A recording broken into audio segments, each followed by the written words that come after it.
another puzzle. I hate puzzles.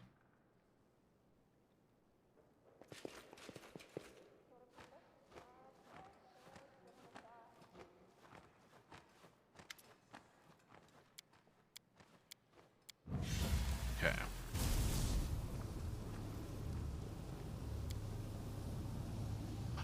Well, I'm not going to let you escape, you Boris Loud.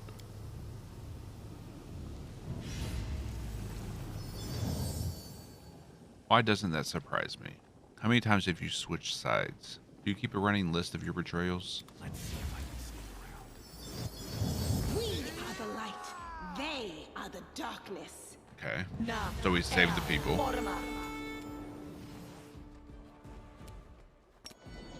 Make every strike count. Is this a mock fight? Lang, I'm convinced Lang can pretty much take on any fight by himself at this point.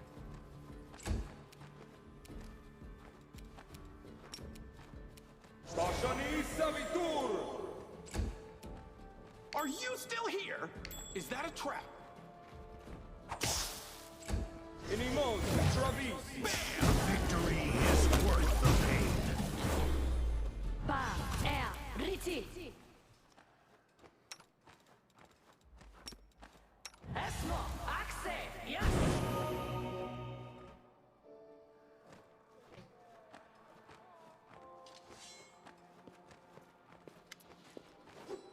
Familiar Asimar gives you a courtly bow.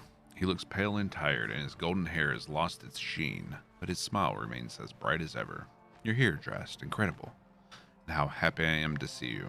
So far from Dresden. Who would have guessed? Truly, Desna must have arranged for us to meet. It's good to see you, my friend. Glad you're alive and well. Don't have many good memories of Canabras, but always look back fondly on the time I spent there with you. I'm glad that you have survived. Alas, in these difficult times, there are many who have not been as fortunate. I hope that after all this is over, we can meet up again over a glass of wine. Just like we did in the old days. We can commemorate the fallen and reminisce about the past. Ramian, what are you doing here? I had a dream. I was standing right here in this place, and the northern lights illuminated the starry sky above. Suddenly, the waterfall parted to reveal a beautiful woman. She was dressed like a priestess, but she did not speak to me. She simply pointed in the direction of the invading demons and uttered a single name, Mudasaphan. I interpreted the dream as a summons, so here I am. How have things been going in Dresden since my absence? Things didn't change that much after you left, at least not at first. The Queen, God's preserve her, ruled Dresden and prayed for your swift return, as did we all. But as time passed, our hopes began to fade. Nearly 6 months after your departure, the Queen finally decided to hold a memorial service for you. She was afraid that further delay would cause her to lose her tactical advantage, so she took the Sword of Valor and gave orders for the army to press forward. Of course, we could not leave the ward stone unguarded, so the Queen left behind a detachment of soldiers to defend it, those who wished to wait for your return. Were allowed to remain in the city as well. We did not have the Queen's responsibilities, the duties and obligations of the crown, so we chose to wait for you and defend Dresden. You put so much effort into saving the fortress, how could we just abandon it? Well, since then, things have been fairly quiet. When I left the city, the demons were still keeping their distance. I have a feeling that will change soon. Where did Galfrey go? Wish I knew. My dreams, I see her walking through the hilly wastelands. But when I look closer, I realize that the wastelands aren't land at all. It's the palm of Discari's hand, and I can see his gigantic mandibles looming over the horizon. I yell, trying to warn the Queen, but it's all in vain. She's too far away and no one can hear me. I wish I could say it's just a dream, that it has no meaning, but... Why didn't you go with Galfrey? Because, well, you should have seen those who decided to say. One brave soul after another bowed before the Queen.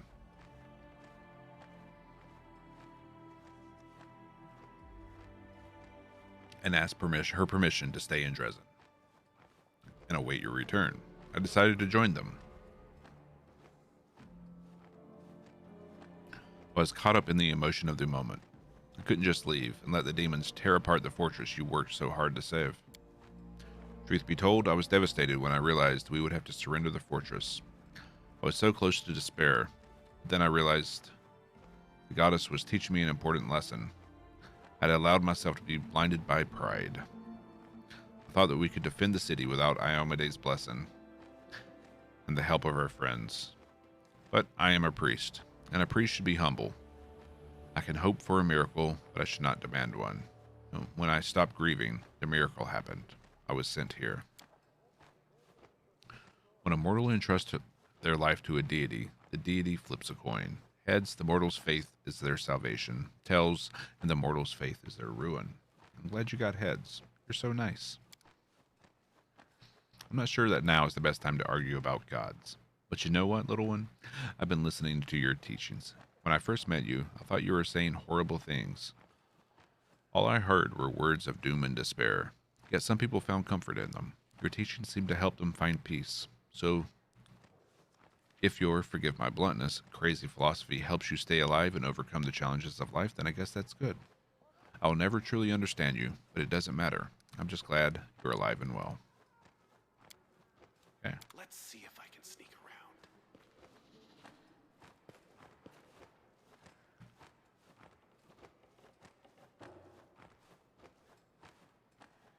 around. Nura.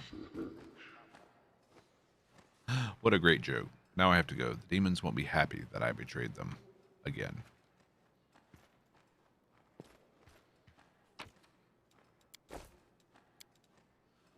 Books and scrolls on these shelves contain information about the research project known as the Northern Lights.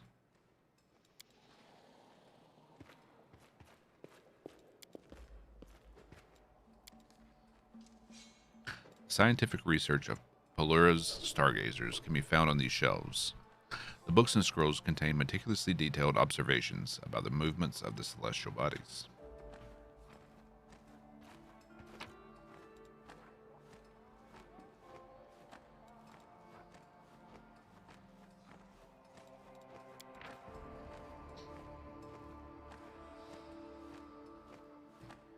Follower. Okay, so we're gonna have to read through this to figure this out, I guess.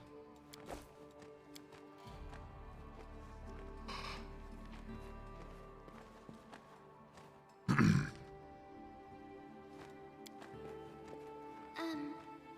I fail? Yes, you did.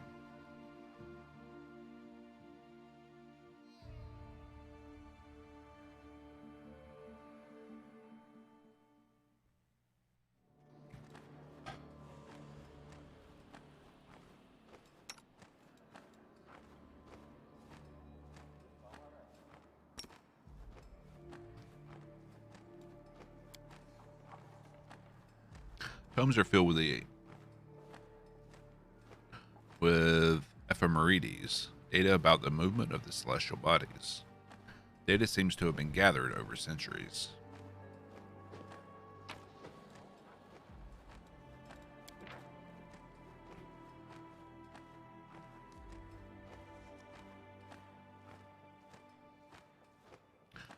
The concept of the cosmic caravan, which makes its way across the night sky throughout the year and consists of 13 constellations, comes to us from Aslant.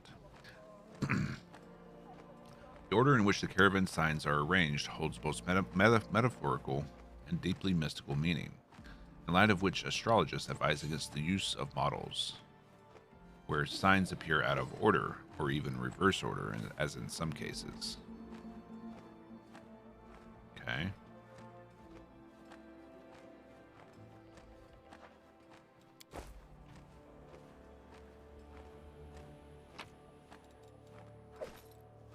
Contagious Shroud.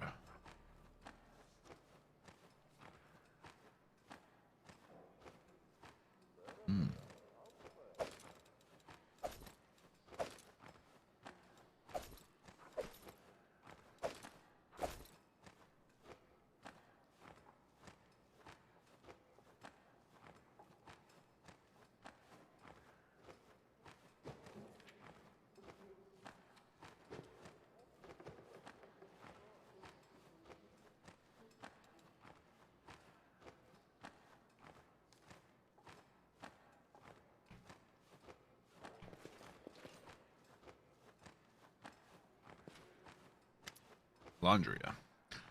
I am Elandria, the High Priestess of Pelura. Thank you for coming to save my shrine. Tell me about your research. What is it about? Why did Muda Safin want to steal it?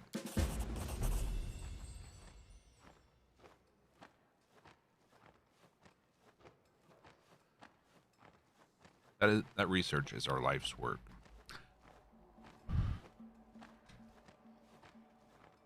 We have studied the world wound for 100 years.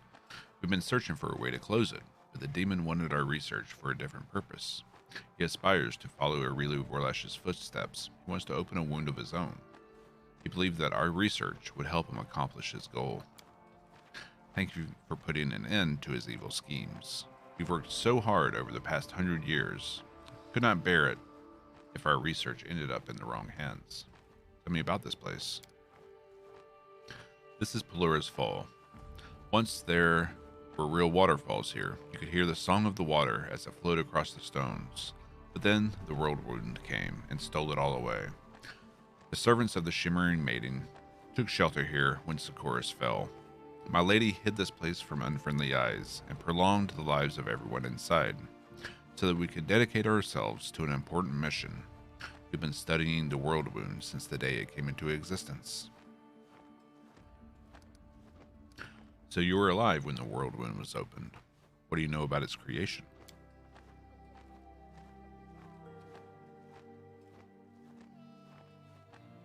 More than some, but not as much as I would wish. I've been to Threshold, the fortress where the outlawed spellcasters were held, and where Aurilu conducted her monstrous ritual. Even saw the betrayer in the flesh, though only briefly. Aurilu was rumored to be a dangerous witch. For many years, she had lived in isolation, carrying out strange experiments in deliberate obscurity, but she was noticed in the end. The best witch hunters tried to capture her, and it is said that many of them perished in the attempt. But when I saw her, she was no longer a dangerous enemy. After many, many days in a dungeon, she was nothing more than a pale shadow. I was told her spirit was already broken when she was brought to Threshold, and she gave the guards no trouble. However, I think it's safe to say now that her compliance was simply a ruse, a cunning deception. When the wound opened, it shook the world. My Lady Pelura, in her heavenly wisdom, was one of the first to realize the magnitude of the threat, and sent her priest a vision, along with an order to run and hide. But many couldn't find it within them to obey this order. How could they leave their beloved homeland, their homes, family, friends? Many of my brothers and sisters perished, losing a hopeless fight against wave after wave of demons. I was destined for a different fate, and so was my shrine. Lady Pelura hid it from the eyes of the demons. I had a vision telling me about the work that needed to be done to avenge the fall of Socorus and rid the world of the world wound. That was when I learned that this difficult task would take a century to complete, that it would require us to make many sacrifices, but I was willing. Tell me about Socorus. It was a wonderful land, even if many thought it savage and wild. It still lives in my memory. Nothing has changed. As if nothing has changed. I can see the barges gliding across the surface of the lake. I can smell the fresh air, and I can feel the wind on my skin as it moves through the green forests. Socorus was never ruled solely by one person, nor was it governed by a single faith. Clans lived in accordance with their own customs and settled important issues through lively debate and communal meetings. Matters involving the whole country were decided in Is by a gathering of the elders, priests, and druids and chieftains. We worshipped Aristil and Pelura, the spirits of our honorable ancestors, the sanctity of nature, and a dozen different deities and magical creatures. That is what Socorus was, a land of freedom. However, that freedom was not extended to all. As I think you know, only the magic of druids, priests, and other divine spellcasters were considered honorable. Those who used arcane magics were treated with suspicion, which grew into hatred. It grieves me to remember this, for our hatred was returned to us in full when the witch Aurilu took vengeance on those who had hurt her. Even in the most beautiful countries, hatred and anger breeds more hatred and anger. Pain and sadness breed more pain and sadness. Good people summon demons, and demons come. What will happen to the sanctuary now? It breaks my heart to leave this place, but we cannot stay here. The sanctuary was protected by the secrecy of its location. But now that the demons know about the temple, it's no longer a place of refuge. I will lead the survivors somewhere safe, but I cherish the hope that we will return. Someday our waterfalls will sing again. Okay. Let's see if I can sneak around.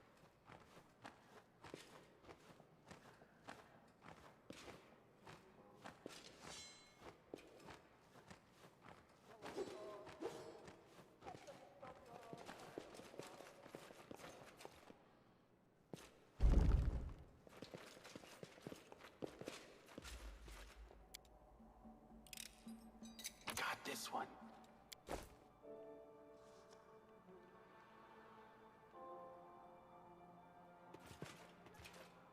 Okay.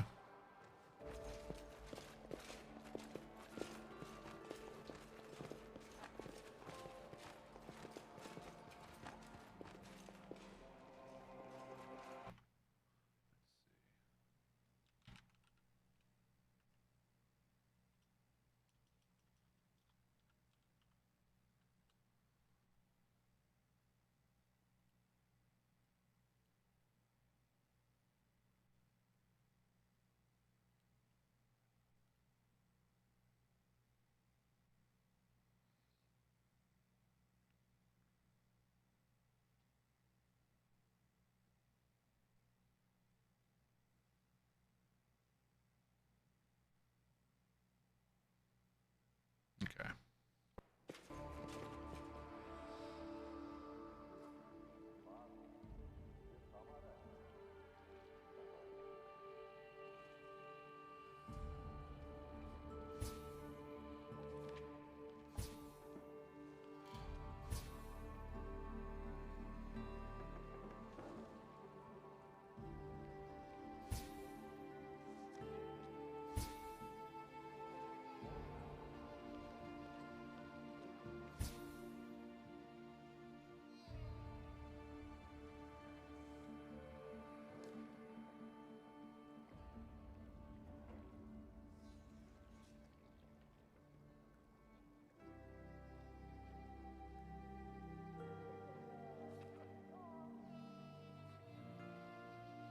Okay.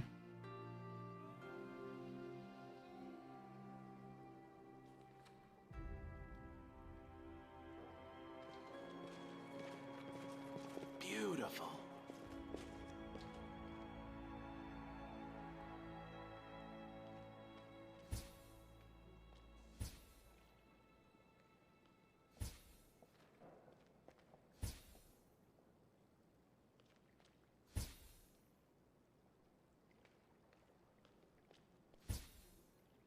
Let's see what we can do.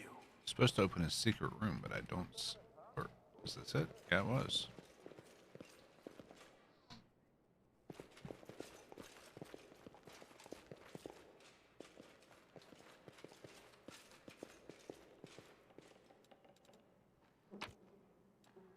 $59,000 gold.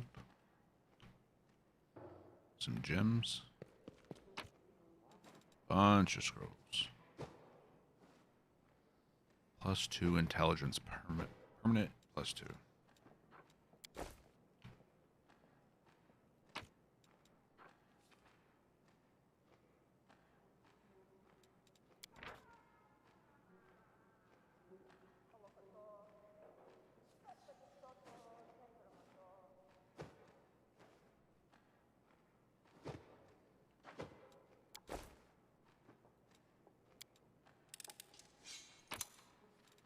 Ooh.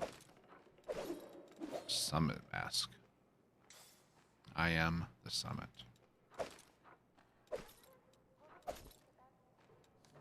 Wand of heal.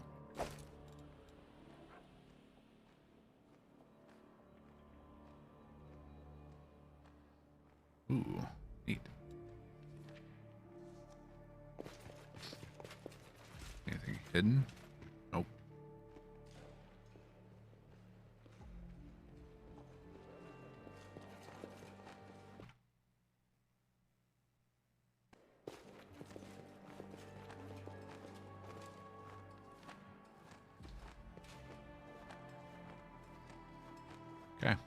We're done here.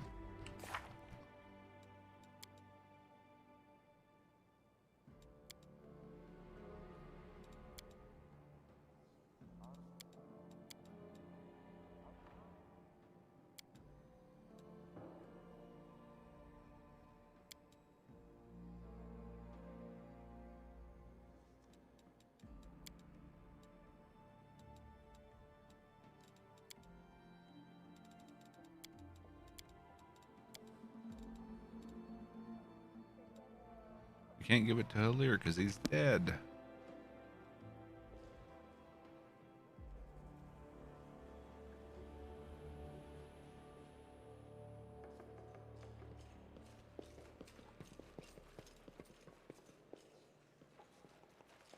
Or Hilor.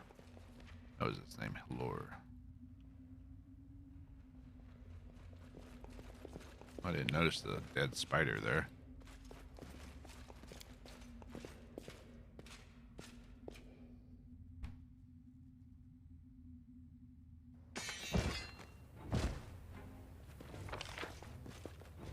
Alright, to the exit.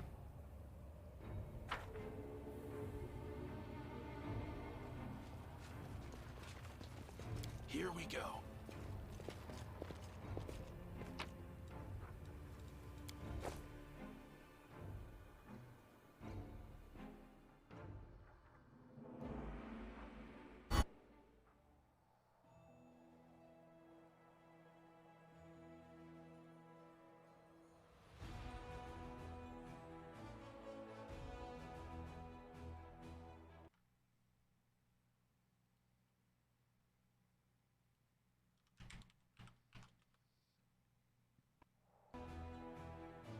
Okay.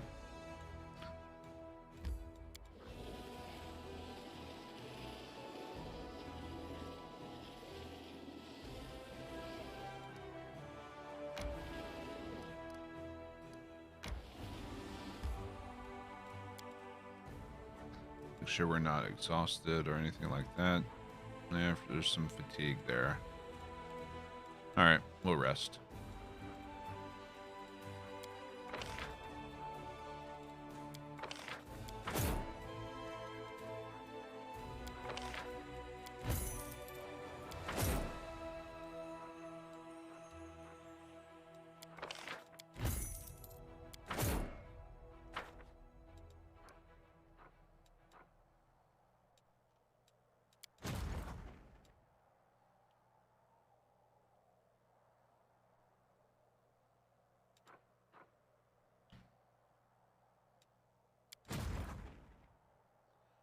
Alright, we need to get them down by the Heart of Mystery.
Yeah, I don't want the war priests.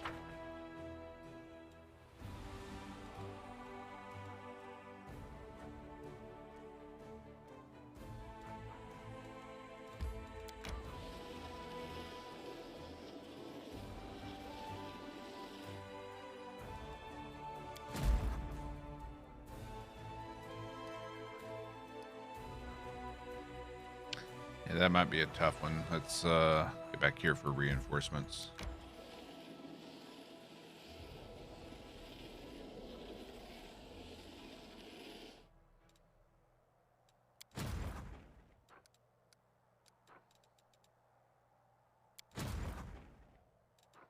All right, let's camp.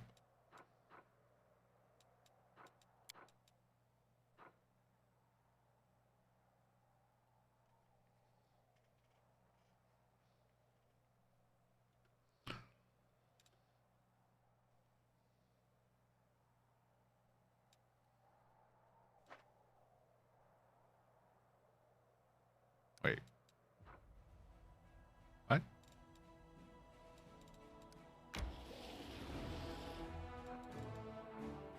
Why?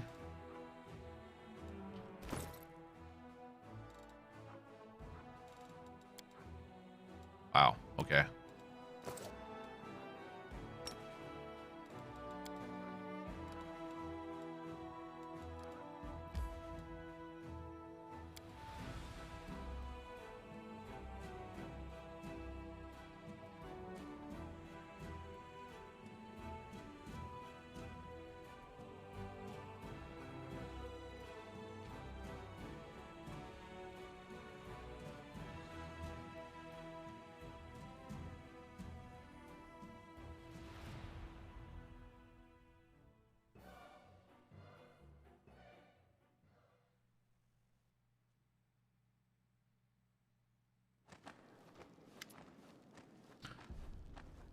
Seela sits quietly with her hands clasped together. She sighs softly, and there's a faraway look in her eyes.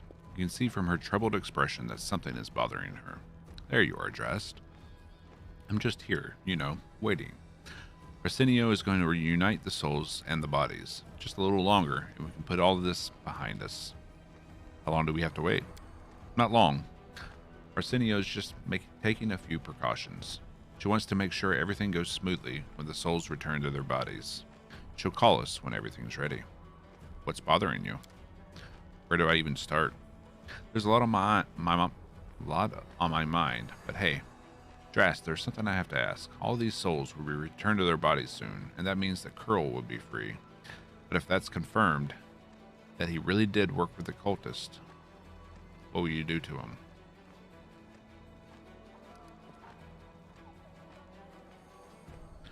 I will not rush to judgment. I want to talk to him. I'll listen to my heart and let it guide me in making a decision. Now let me ask you something else. How do you feel about me and the part I played in all this? I talked everyone into going to the Hound Heart's camp to get the ring.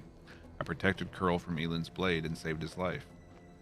I am the reason he, or rather the demon, that took his body got away. It's my fault that we didn't find out about the jewelry being dangerous. We could have prevented the theft of so many other souls if it hadn't been for me. When we were in the Molten Scar, Jaina told me I was the reason she deserted. She said that I had pushed her to play the hero, to take on challenges she wasn't prepared to face.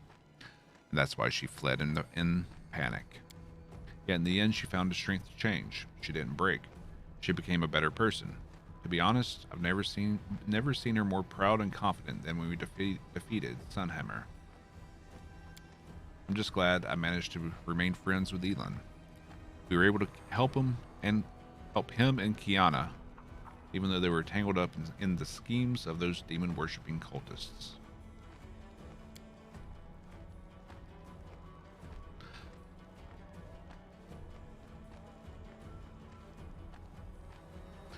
I guess everything's turned out all right.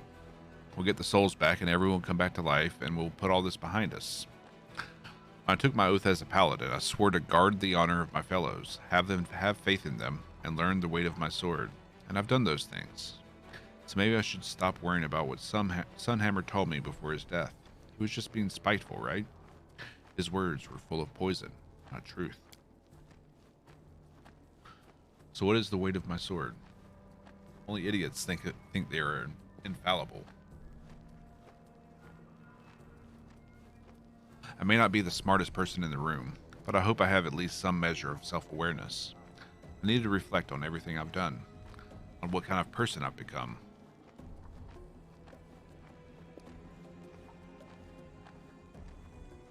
The world isn't black and white, Seela. You don't always make the right decisions, but we all make mistakes. That's part of life. Great, now I'm even more conflicted. Maybe that's for the best. I suppose a paladin should have doubts. When you question your actions and decisions, it's like checking a map to make sure you haven't lost your way. Greetings, Commander. I'm glad you're here. We're ready to return the stolen souls to their bodies and bring these poor people back to life. We'll need to help them over their initial shock, and your presence will undoubtedly help ease their transition. However, first, I need your companion. Seela, everyone is waiting for you. Me? Why? Because we want you to set the souls free. We all agreed that you should be the one to do it. After all, you saved these people. You should be the one to bring them back to life. You're confusing me with someone else. I'm Seela the Block-Headed Paladin. I'm no hero. Like I said, it was a collective decision. We all agreed that it should be you. The loved ones of the victims, the Hound Hearts, myself, and I'm not going to go back and ask them to find someone else. So stop arguing and let's go.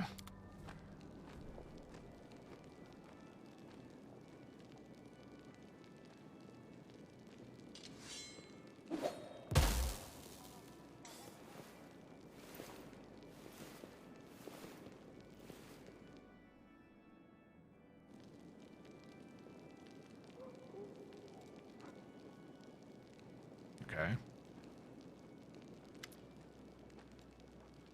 Elin and Kiana fall into each other's arms, heedless of everyone else around them. Come on, let's give them some space. Clear your throat. I'm glad the two of you are all right. Yes, it feels good to finally be married. Although sometimes I forget I'm a married woman, since Elin is always off fighting in the crusade. If it weren't for soldiers like me, a lot of families would lose their loved ones. It won't be long before the demons are defeated. I truly believe our victory is near, but for now, I must keep on fighting. Well, I just want to say thank you, Commander. Thank you for everything you've done for us. We'll accept your gratitude in the form of strong drinks, but we'll wait to celebrate until we've defeated the demons. So long, friends. Enjoy this moment of happiness, but don't get too carried away. Let's see if I can sneak around.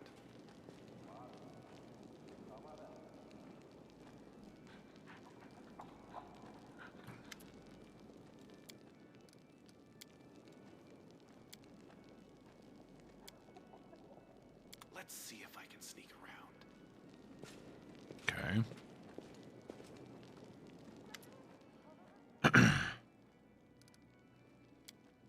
Let's see if I can sneak around.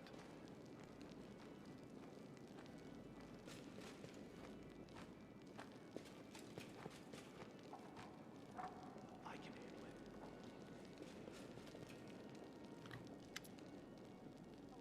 Curl. You see Curl standing among those who've been rescued. He's looking around awkwardly, shifting from one foot to the other, as if he's not sure what to do with himself. When he notices you and Seela, he pales slightly, but takes a step forward. Thank you so much for saving me from the demons. I want to hear your side of the story, but you need to tell me the truth. Alright, I'll tell you. I met this guy before the attack on Canabras. He said he felt sorry for me. We talked about the condemned and how awful the Crusaders were to me. He told me that I should take matters into my own hands, and that I should be my own master and decide my own fate. When the demons attacked Canabras and the city fell into chaos, he found me again. He introduced me to a few of his pals and called himself the Templar of the Ivory Labyrinth. He told me to spy on the Crusaders who were trying to take back the city. I didn't want to help them, but they threatened me. They even cast a spell on me. I don't know what it was, but it felt like torture. I curled up and sobbed like a baby. They told me that the city belonged to them now, and that they'd kill me if I didn't cooperate, so I agreed. But I didn't want to, I swear, I really didn't. Wanted to run away. I thought if I could just get some money, I could escape the city, go far, far away, somewhere they'd never find me. The Crusaders could deal with those cultists, and I just wanted to be free. And that's when I had the idea to steal Elan's ring. It was worth a small fortune, and I needed the money. I didn't want to hurt Elan. I didn't want to hurt any of you. But I didn't know what else to do. So I took the ring, and well, the demon took control. I guess you know the rest. I was stuck in the ring, and that scumbag stole my body. Damn it, Curl. You could have told us you were being threatened by cultists. We would have helped. But I wanted freedom, Seela. I'll be honest with you, I'm not much of a crusader. Don't get me wrong, I'm glad I met you, Elan, and Janna. I couldn't ask for better friends, but I'm not cut out for war. I don't like fighting demons, and I don't want to die. That's too heavy a sentence for a simple thief. He has a point. The punishment should fit the crime. A harsh sentence won't change what's happened, and it won't turn him into a better person. And after everything he's been through, I'll let you go. What will you do? Well, you can bet I'm not going to steal or hobnob with cultists. I swear. I swear it on anything you like. I've been thinking about Canabras. It'll take a long time to rebuild the city, and I'm sure they could use an extra pair of hands. I could be a laborer until I learn an honest trade. I think you've been punished enough. I'm granting you a full pardon. You're free to go. Really? I mean, is that the honest truth? Yep. The most honest of truths. Cheer up, lad. It'll all work out for you. I say this as one former thief to hopefully another. Let's see if I can sneak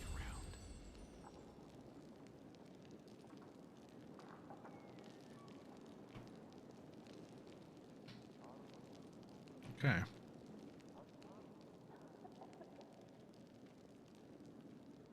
Can't make the demons wait. All better.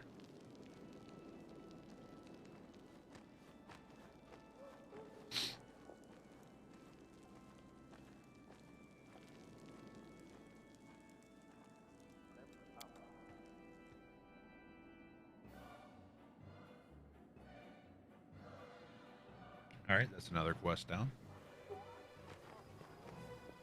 And where's Eru? Normally she's right here.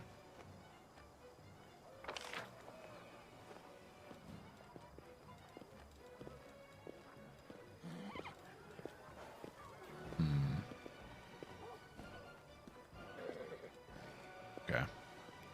Let's go sell, then we'll go to the storyteller, then we go to the citadel.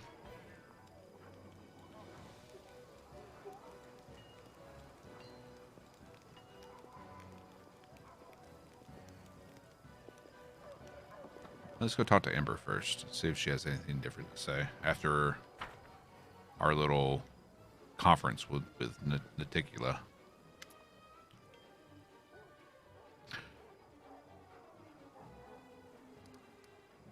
Your kindness won the battle. Maybe it'll help us win the entire war. If only the demons listened to me. If more people talked to them, pitied them, and asked them to come to their senses. Still, some would rather die of their spite than reject it. I don't know if we can win with kindness alone, but I'll try. I give you my word. What's going to happen with Naticula now? It's up to her. She used to think she was free, and she's actually controlled by her sins. Now she's actually free and afraid. What will she choose? Maybe she'll do evil again. Maybe she'll leave the abyss. I don't know. Everything is in her hands. Okay.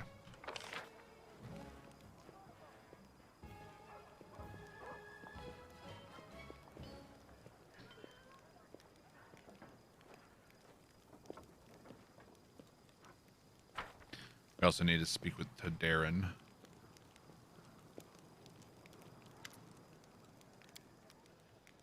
I don't enjoy telling you this, but we've got trouble. Soldiers are going missing from the camp. They're gone a day, sometimes two, and then we find their bodies mauled so badly even the scouts can't hold back their tears. We've seen all kinds of terrors during this war, but the sight of those remains sends shivers down my spine. It doesn't happen often. We usually lose 1 or 2 people each month. It's a minor loss in the grand scheme of things, but it's been happening for a while. I guess it started right after you left for the Abyss. But the scouts brought news the other day. They say it's the work of one band of demons, vile beasts, even worse than the rest. We're almost at the end of our tether. The lads are asking you, Commander, to give us word to track down and hunt them like the cursed monsters they are. We want vengeance. We'll track down the demons and exact vengeance.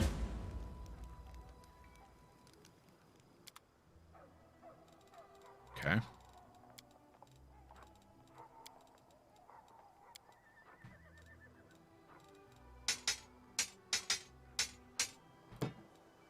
$40-something scimitars.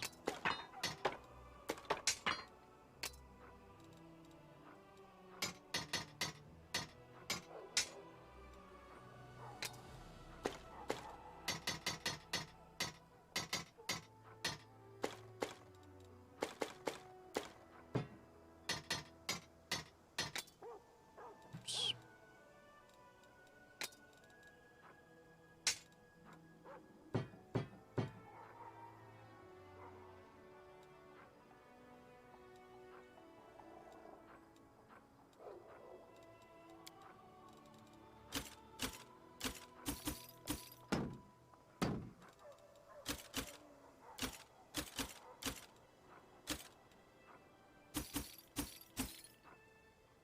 Breastplate of the Tireless Warrior.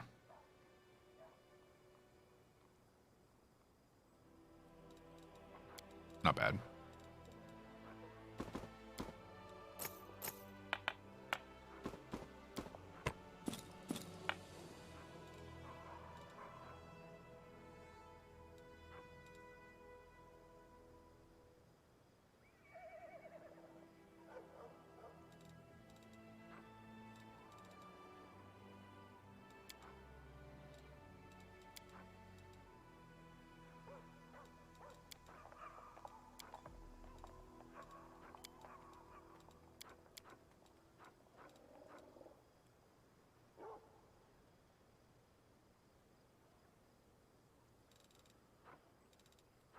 Okay.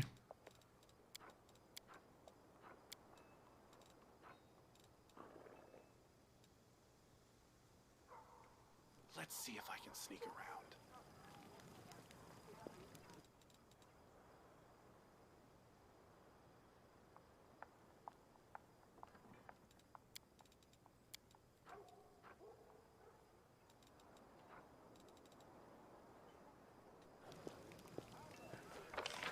Let's go speak to Darren.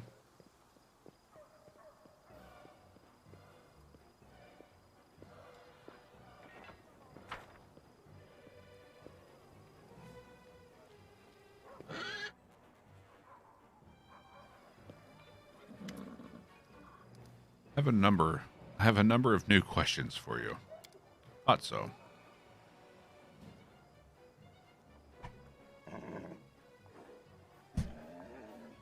You know what the entity that was haunting you was exactly. We called it the Other. It's not an entity, but entities. Though you may still call them the Other if you wish. It's a fitting name. I myself invented several hundred different names for them over the course of our 10 years together. Most of them were completely unutterable in polite society, of course. If you wish to know what exactly that thing was, I can't give you much more information, I'm afraid. They were countless. They were dead. And they had all had some kind of joint consciousness, like a swarm of ghosts. One thing is certain, those ghosts were not of our world. Did you voluntarily agree to all the conditions proposed by the Other? It was absolutely voluntary. If you forget about the demonic plague or the murderous Lily to orchestrating it, it was either that or certain death. What was it like living with that? It was most certainly an unforgettable experience. In all seriousness, though, I'm not sure I'm ready to talk about it quite yet. The Other have grown so deep into me, I can't fully process the fact that the leash of the constant surveillance is gone. A mind-altering realization in all senses of the word. Why did the other behave so oddly, concealing their presence by any means possible, while at the same time beheading demons and humans alike? I haven't the slightest clue. Absolutely no idea. They did not talk to me much except for a few rare instances where they wanted to frighten me or make me do something for them. I'm not even sure about those heads. Whether they actually killed anyone or simply found corpses and took the parts they liked the most. I had plenty of time to hypothesize over the years and came up with several theories.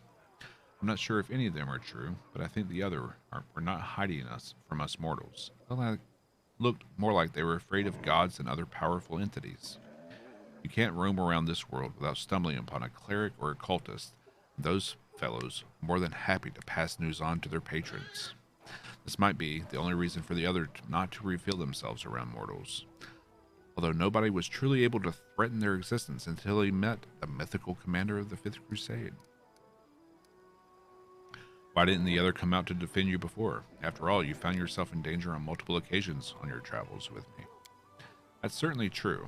You are the source of endless danger and fun. As for your question, I took some precautions to vouchsafe my life. A contract with Abadar's temple in the capital. It cost me several years' worth of revenue from all my estates combined. Under the contract, if I fail to make contact with the temple for a year, the cleric shall be obligated to use their sacred magic to discover my fate and conduct a resurrection ritual, should it turn out that I have met a premature end. The other, they knew about it. Like they knew about literally everything else that ever happened to me. I felt their presence, their otherworldly scrutiny, as I negotiated the terms and signed the contract. The prospect of being denied their gateway for a year did not seem to perturb them. It seems, provided that I would be resurrected later. But with you, it is a very different matter. You are a threat even to demon lords. In your presence, the other were agitated, uneasy, and they flew into a rage when you expressed your intention to kill me. Okay. Let's see if I can sneak around.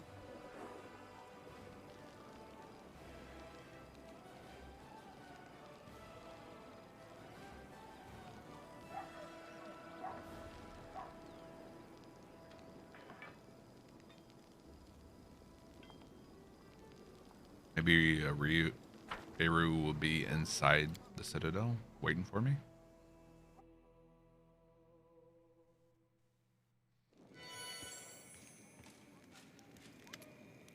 Apologies, Commander, but an ambassador of a certain nation demands to see you. A nation that we considered to be our ally, at least until they came up with the outrageous proposition we're about to discuss. Isgar, greets you, Commander. My name is Nera Kor, my lord. My lord Hedvind VI, steward of Isgar, bid me to put myself at your disposal. Isgar regards Mendev as a trusted and loyal ally, and our nation will not leave you in your hour of need.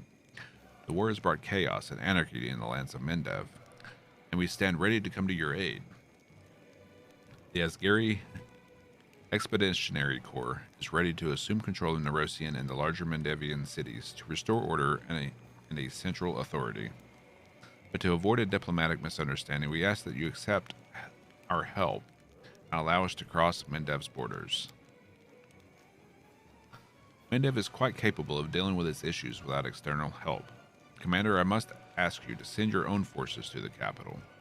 Don't put the nation into the hands of foreigners. Saving Mendev benefits all nations of Avestan. So why does it have to be only one country that helps us? We ask all our neighbors to send us their trusted servants who will resolve this crisis and keep an eye on each other, preventing any temptation to exploit our lands and resources. I'm not particularly enamored of the idea of calling in outsiders to instill order in our country.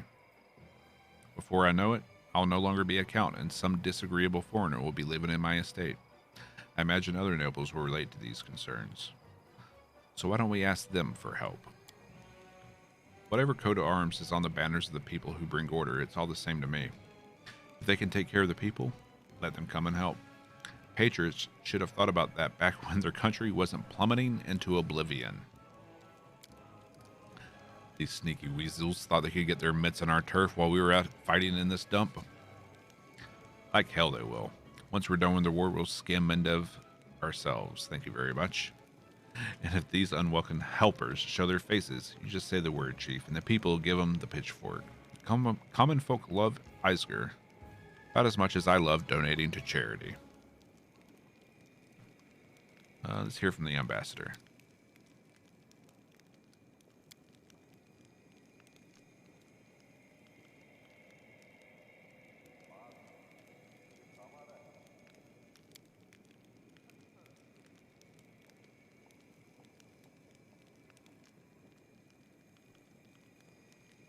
There'll be famine, then anarchy, and then Mendev will be no more.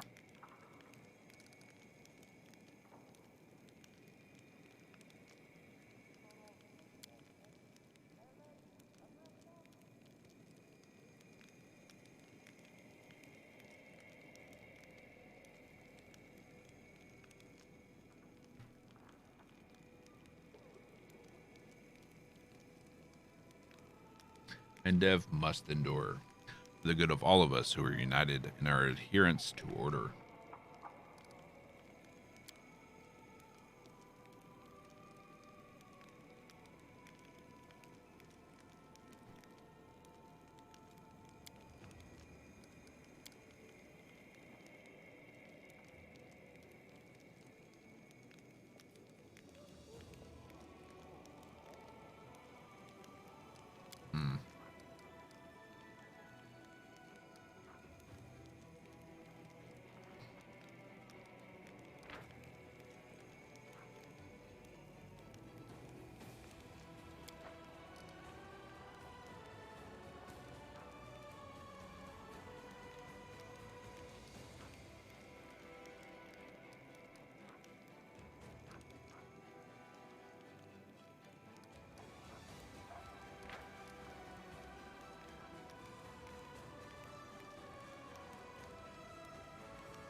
Okay.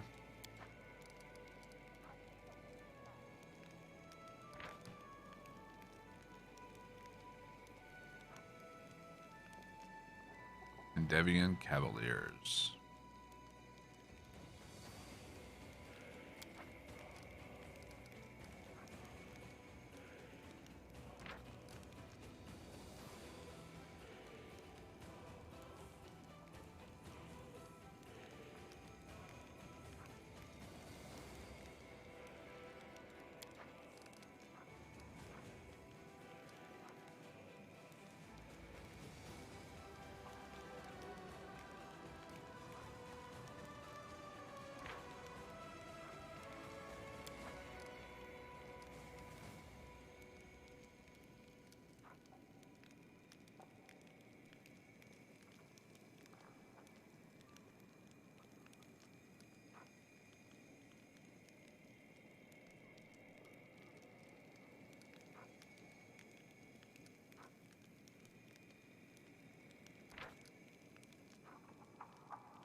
I'm torn between Woljif and land right now.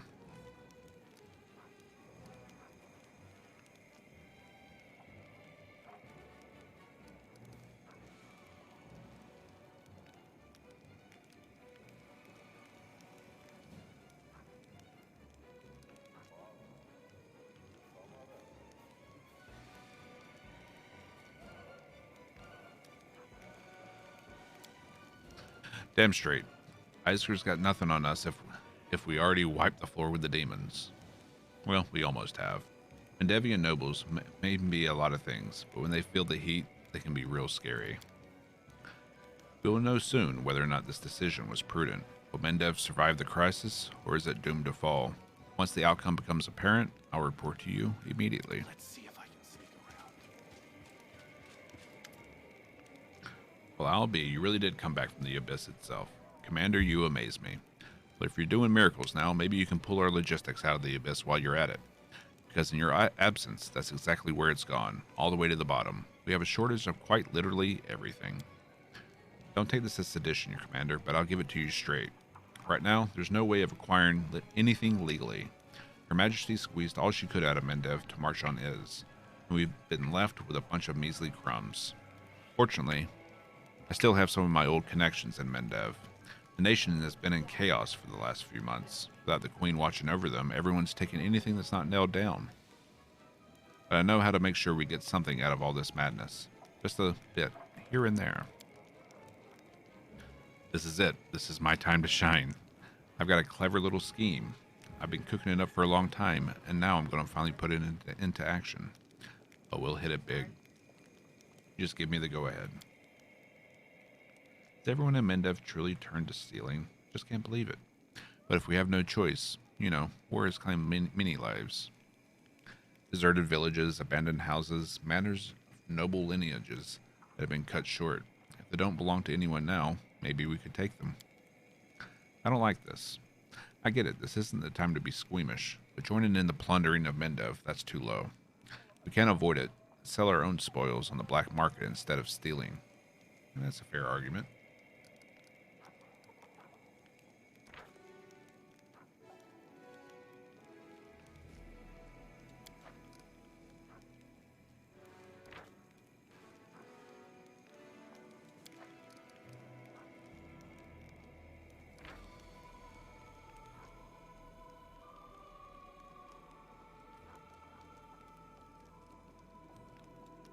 Repeatable decree.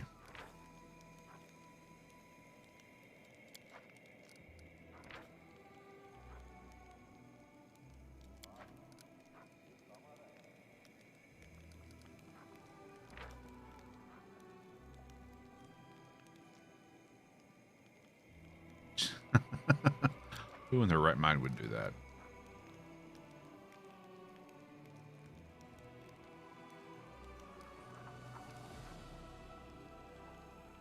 I agree with Lan. It's a bit of a compromise as far as our consciences are concerned. But what else can we do? Still beats becoming thieves. Can't really stress this enough. We're in a right bind here. We're doing everything we can to resolve it, but I have no doubt this council will need to reconvene again shortly.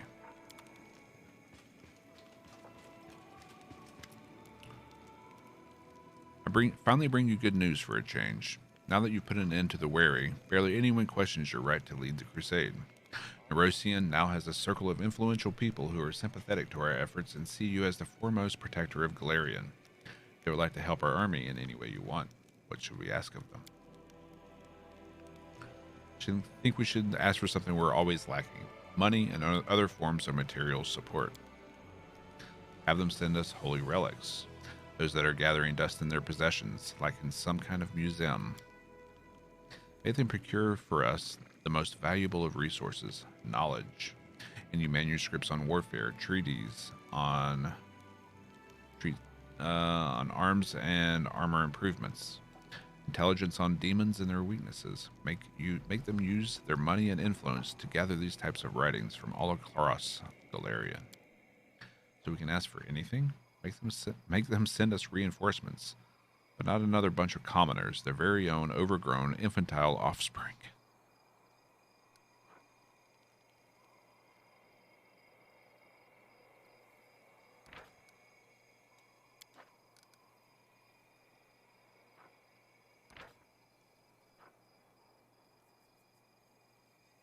%20 bonus to their damage. Wow.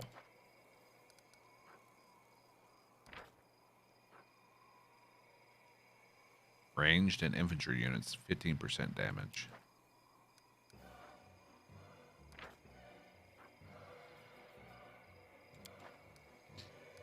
Well,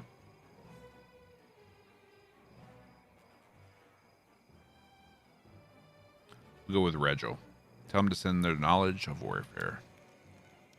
Good. This will prove to be a significant contribution to our officers' training and help us deliver us a decisive blow to the enemy. Hope our allies will fulfill their promises. I'll personally leave for Nerosian to oversee the progress being made by our new associates. Hopefully, I'll return with good news before long. Let's see if I can sneak around. Scouts have brought troubling news. Koram Zada has been spotted near Threshold. He's gathering, no, not an army, but a horde of the likes of which you've never seen. All these victories you had over him were an affront to the Abyss. The general the demons were most proud of, the one they revered, lost to some mortal. The very thought of it enrages them. Now, those who call themselves the champions of the Abyss are converging under his banner. The most wicked, brutal, and dangerous demonic warriors. We're not facing another skirmish, but a decisive battle. It will determine which of you deserves the title of the greatest military leader in this war. Koram Zada is not the only one with powerful allies.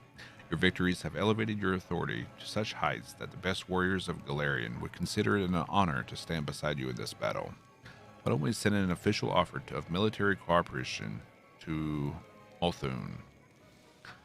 Their Imperial army is strong and disciplined and would be of great use to us. Lastwall and Mendev has much in common. Lastwall too must hold the line against dark forces. The Shining Crusaders are every bit as noble as the Mendevian Crusaders. Maybe we could call them to aid. But if they're busy doing their own thing, I would suggest contacting the Esoterium Lodge. It's a private and rather powerful Chilaxian group of wizards from Coritan. Their members have combat experience. They're skilled spellcasters and I know how we can secure their support. When you get yourself some intrepid allies, who knows a thing or two about killing monsters, ask the Dragon Slayers. Sure, we're not at war with dragons here, but if the monster is big, scaly, and breathes fire, what difference does it make?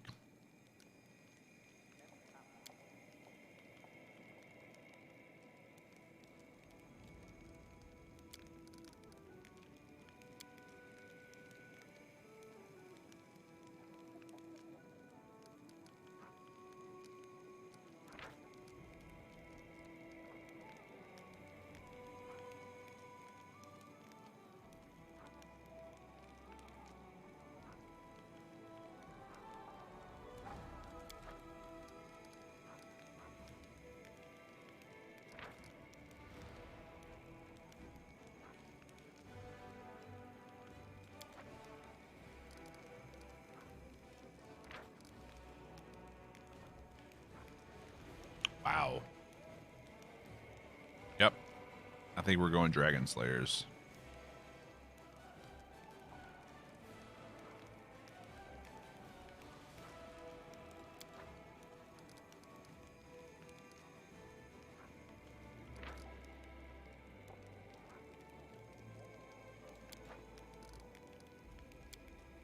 And make sure the scribes attach a list of all the monsters the commander has slain personally.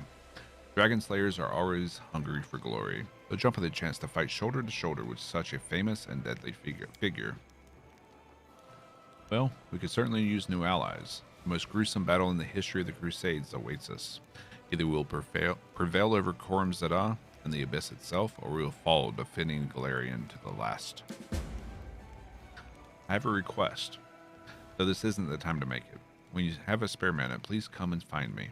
I'd like to discuss something very important to me, something very personal. I'd be grateful if we talk before our armies set out to battle the champions of the Abyss. Fair enough.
we send those to the Fox General.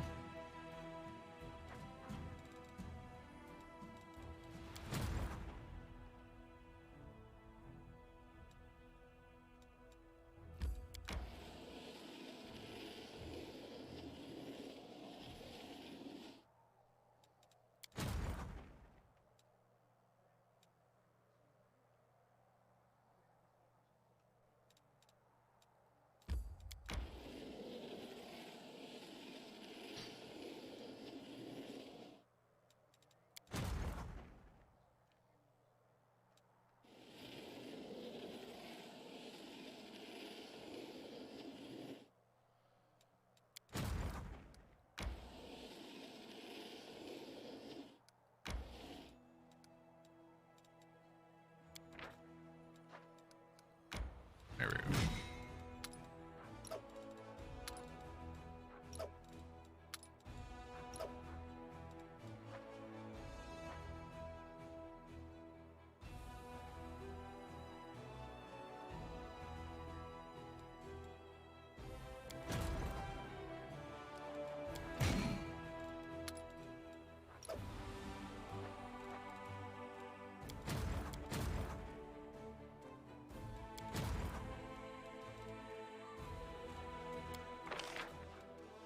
Okay.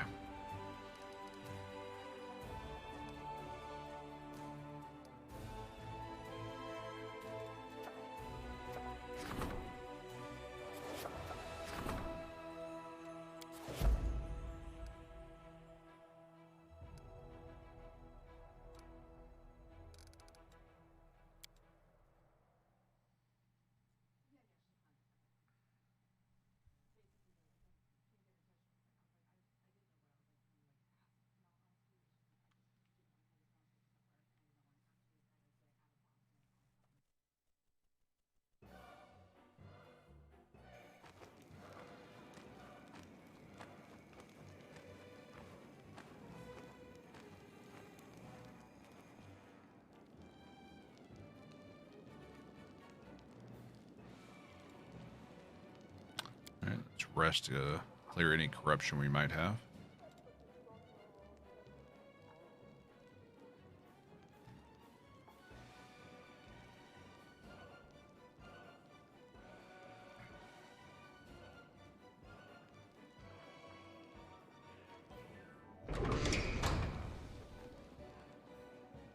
Mm.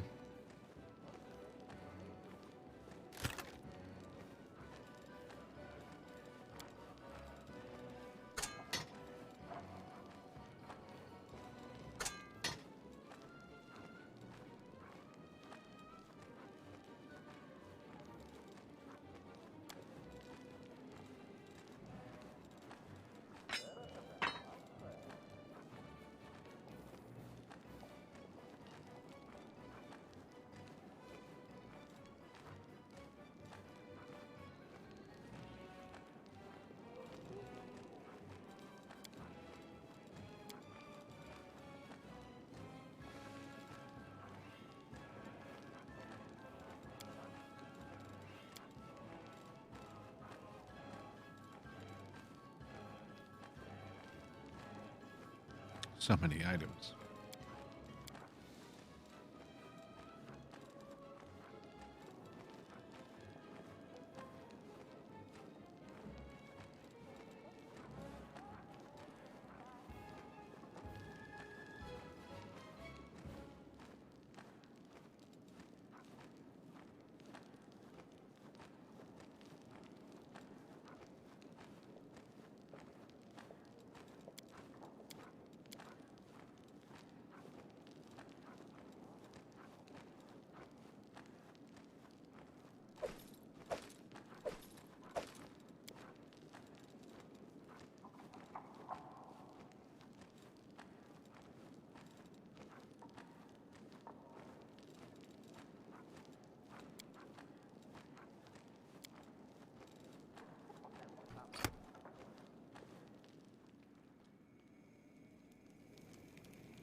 Well, we need to talk to Captain Odin, storyteller, and find Arrow. wherever the hell she's hiding.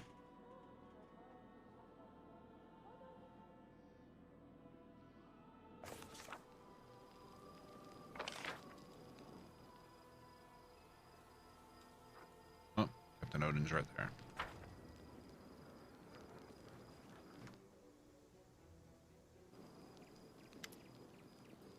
Commander, now that our troops are in excellent shape and ready for action, I request to be sent to the front lines to serve as a field officer. Why do you want that? I've been preparing for this battle for decades. My duty to my fallen comrades forbids me from hiding behind others. I'm tired of living under the weight of my sins. Perhaps in battle, I can free myself of their burden. Are you sure you can handle going back to the front lines? All 200 of my dead brothers and sisters are waiting for me to do my duty. I will not allow myself to stumble under their gaze.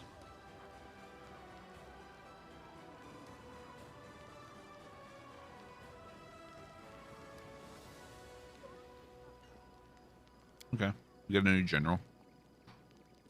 Let's see if I can sneak around. Beautiful. All right, the storyteller.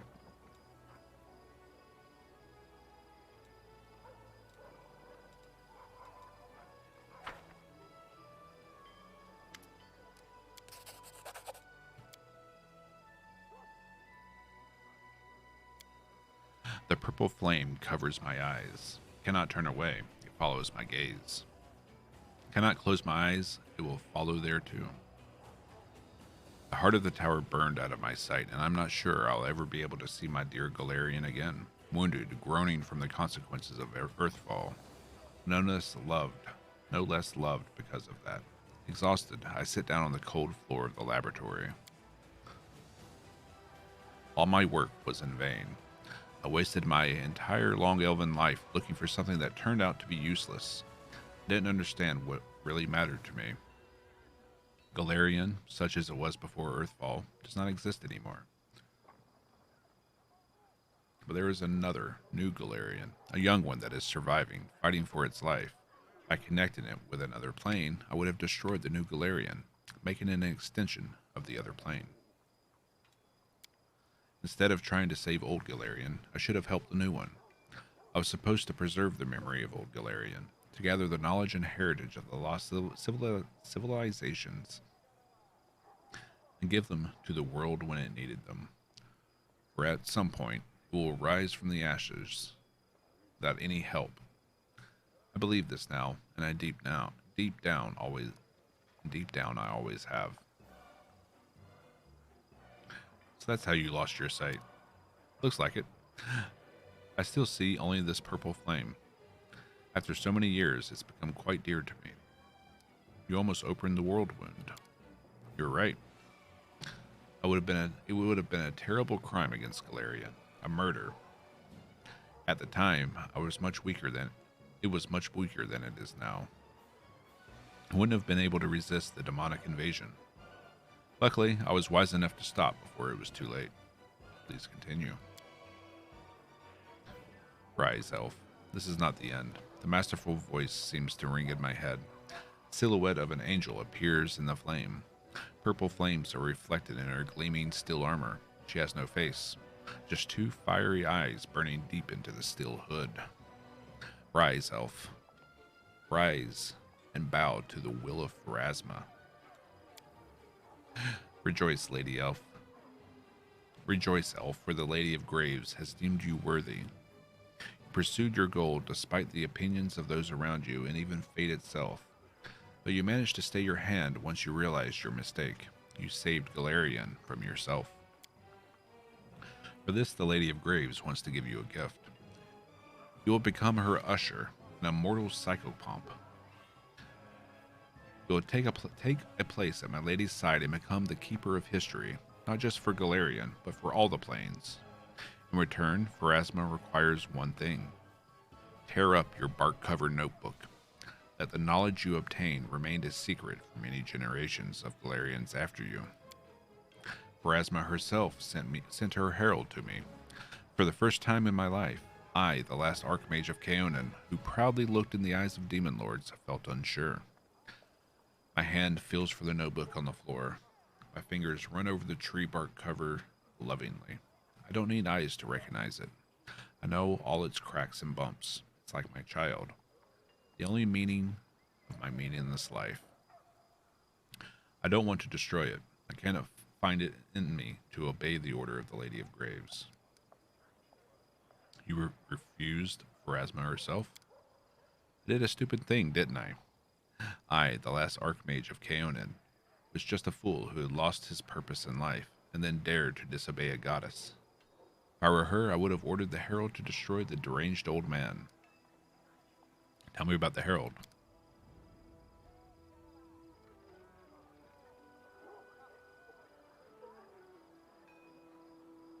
The Steward of the Skeen, warrior and herald of Pharasma's will. The Lady of Graves sends her to restore the balance of fates, and also to pronounce a great prophecy. Her interference in the fates of the world is almost imperceptible.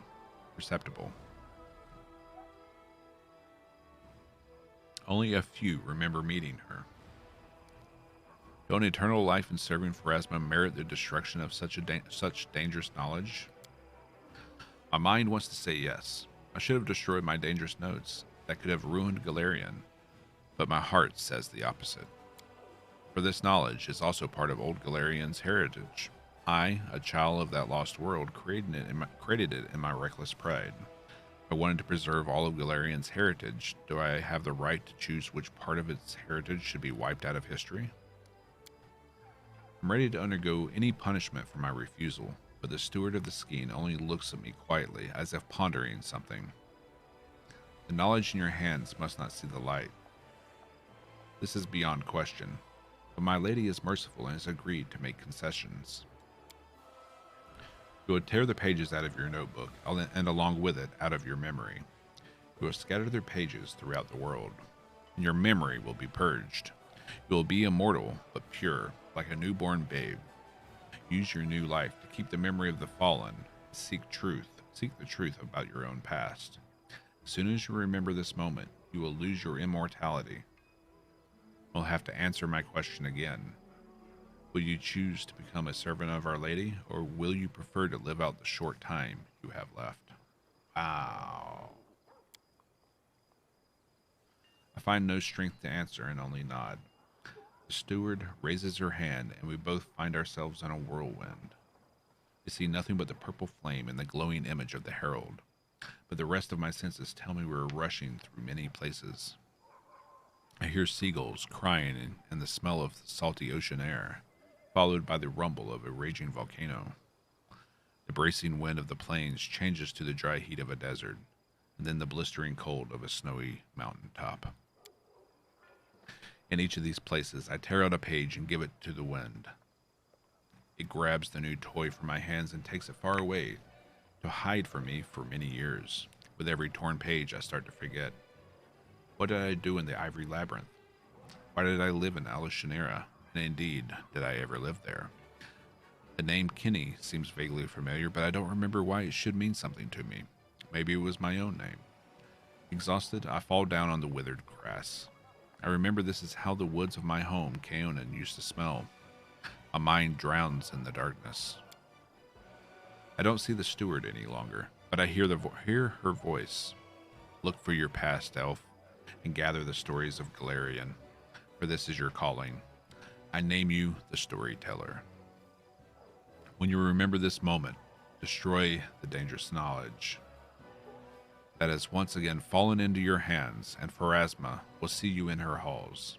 And you, Drast, help him with this. Help him make the right decision. What should I do? I've gathered the stories of Galarian for so long, looking for my past, and now I've found it. Should I accept Pharasma's proposal and be reborn, or refuse and die? Do we have to decide right now? I'm afraid so. I feel Pharasma's heavy, silent gaze. She is studying me, evaluating my decisions. She's waiting for my reply. Forgive me for burdening you with this and asking for your advice. What do you want? Oh, if only I could answer this question. It would be safe to assume several thousand years would be enough to make a single decision, but obviously, the last Archmage of Kaonin is almost the most indecisive creature in all the planes of the world. So then you got your name, Storyteller, from Pharasma. I suppose so. As for my real name, I remembered it. The name of the last Archmage of Kaonin. An old, unwanted, unassuming name. It doesn't suit me anymore. I am the Storyteller, and I would like to remain so until the end of my days. So what will happen if you accept Pharasma's proposal? I will die and be reborn in a new guise, enjoying the servants of the Lady of Graves. The secret and dangerous knowledge of how to merge the planes of the world will die with me. I am free to live out the time I have left. A few years fate has in store for me. When they pass, I will die and then enter Pharasma's halls and give her my oath properly. What will happen if you reject Pharasma's proposal? I will stay here. I will keep my secret knowledge to hide it in the most far away and safest place I can find. My age will catch up with me gradually, but I think I still have a few years to write books of the stories I have gathered, or to tell them to someone I will take on as an apprentice. As you see, any choice means a prompt death for me, but I'm not afraid. I, having seen the death of thousands of civilizations and outlived time itself, know better than many what is enough.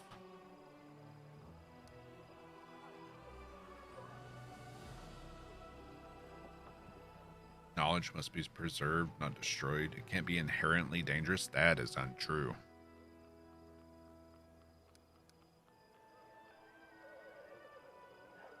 Accept the proposal. You're right. After so many years, I should have realized how dangerous knowledge can be. The pages in the storyteller's hands crumble to ash.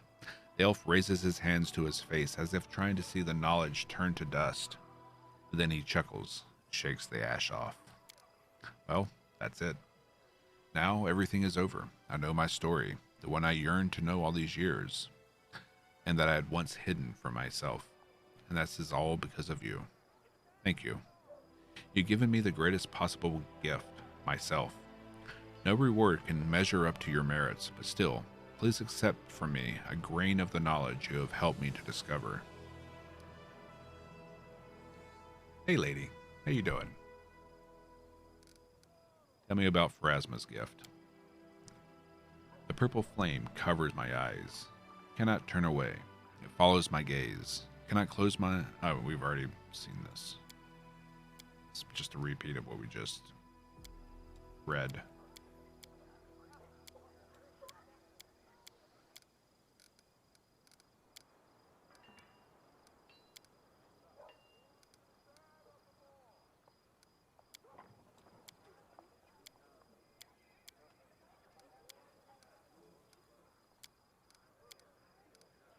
Okay.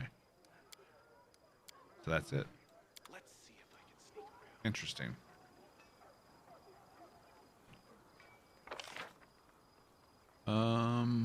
We need to find wherever Eru is hiding. Let's check this house.